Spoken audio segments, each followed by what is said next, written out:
السلام علیکم ناول ہے جنون تیرے عشق کا، اور میں ہوں آپ کی رائٹر نور آصف۔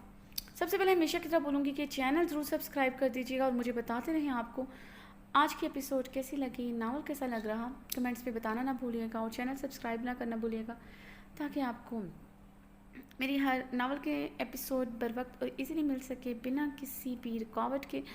اور اگر آپ میرے باقی ناول پڑھنا چاہتے ہیں تو آپ کو میرے پلے لسٹ سے، چینل کی پلے لسٹ سے ایزیلی مل جائیں گے۔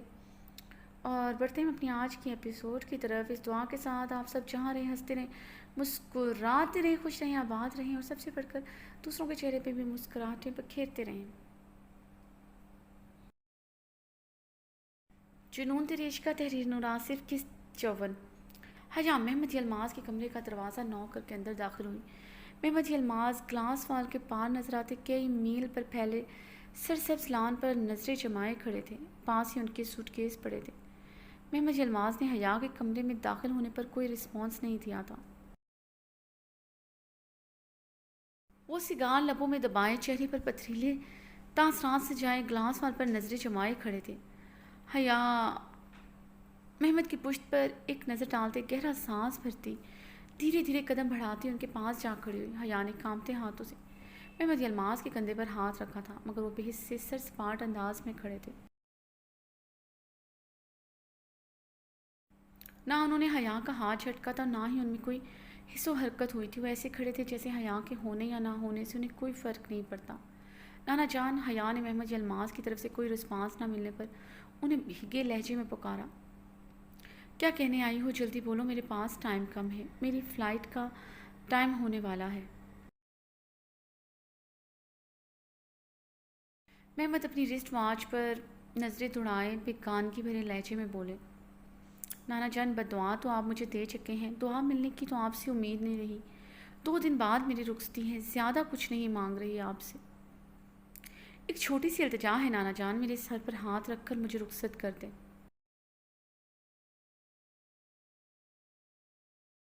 بابا جان ہوتے تو مجھے بہت سی دعائیں دے کر مجھے اپنے سینے کے ساتھ لگائے رخصت کر دے۔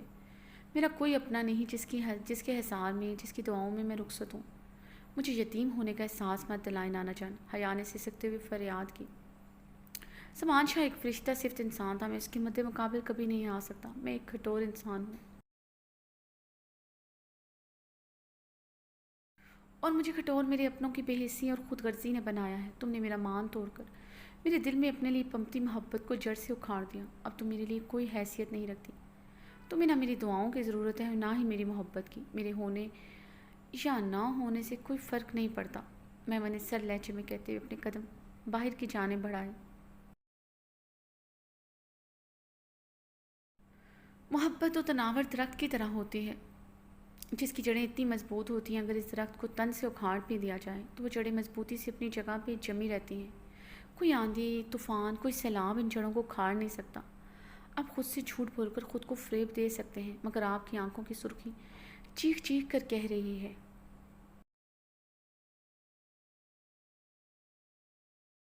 حس نہیں ہے، صرف ناٹک کر رہے ہیں۔ آپ اپنی حیا سے بے حد محبت کرتے ہیں۔ 2 دن بعد میری رخصتی ہے، مجھے امید ہے، مجھے پورا یقین ہے آپ مجھے بے سر و سامان نہیں کریں گے، آپ مجھے اپنے حصار میں بہت سی دعاؤں تلے رخصت کریں گے۔ حیا کے ایک لفظ پر زور دیتی وہاں سے چلی گئی۔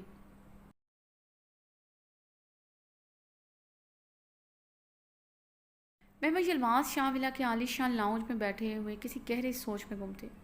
وہ چاہ کر بھی واپس نہ جا سکے تھے۔ اتنے دن یہاں رکنے کا مقصد صرف ایک امید تھی کہ حیا سب کچھ چھوڑ کر ان کے ساتھ ترکی جانے کی آمادگی ظاہر کر دے گی، مگر آج شاہ ولا کے سجے لان کو دیکھ کر انہیں اپنی امیدیں دم توڑتی محسوس ہو رہی تھی۔ انہیں اچھی طرح ایک بات کا ادراک ہوا تھا،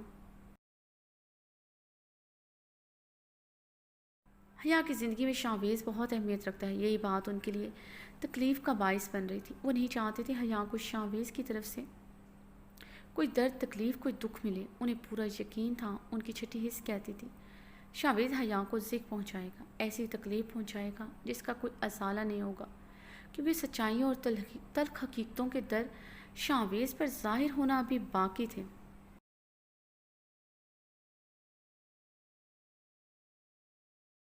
وہ کس انداز میں اس پر کھلنے دے، اس کا کیا نتیجہ نکلنا تھا، یہ کوئی نہیں جانتا تھا۔